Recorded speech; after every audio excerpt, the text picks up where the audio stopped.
Right. Hey friends, this is Noah Crow with episode of Solutions Now, What If News, because all we kind of hear right now is news telling about how we got screwed yesterday, which is pretty old.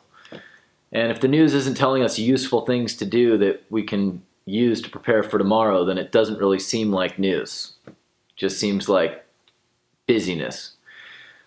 So I wanted to share with you ancient technology that was harnessed during a time of war, and I don't know if you caught it, but Donald Trump yesterday likened the coronavirus to us being at war, and it's very similar to that with global stay-at-home orders. It's kind of similar to being prepared for a bombing raid. You know, we're staying at home, we're not going out. All essential workers are the only people really allowed to be out and about right now. And there's a technology that was utilized in World War I and World War II, and even to get us through the Great Depression. And there's been a complete media blackout about this. And it's very interesting that they're not promoting this heavily as we keep on seeing the timeline for how long this could be impacting us and how long we might be staying at home, that they haven't revealed this as a big thing that they're promoting as heavily as they did to help us win 2 world wars.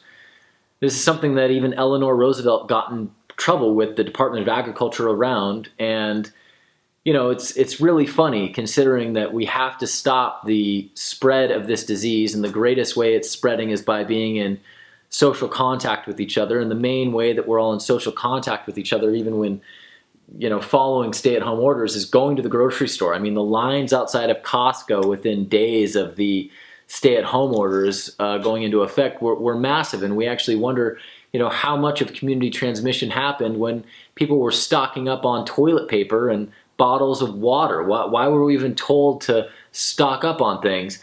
So we're told to stock up, we're going to the grocery store, and why do we have to go to the grocery store? A lot of things can last indefinitely. Beans, rice, Twinkies, whatever you want. The reason we have to keep going to the grocery store is fresh fruits and vegetables, and this ancient technology, I'm being tongue-in-cheek here, was something as simple as a victory garden. That's right. Department of Agriculture got mad at Eleanor Roosevelt for planting one on the White House grounds back in the day, and it's something that the government has promoted in numerous cases to help us go through massive disruptions to our lives and our livelihoods. The Victory Garden was promoted in World War I, World War II, and in World War II, at the height of it, Americans grew over 9 million tons of fresh fruit and vegetables. That was equal to the total amount of all commercial crops in the United States. So why don't we do this? I mean, if we were growing our own food right outside our front doors and in our backyards, then one, would all the preppers be as worried about guns and bullets? Because you can't plant a bullet and grow a bullet tree.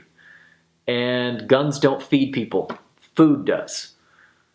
So if there was one thing that we were going to do with our time stuck at home with our families, it might be getting outside with a rake and a shovel and some seeds and doing what all Americans throughout the history of time have done in times of stress and trouble, which is start to grow our own food.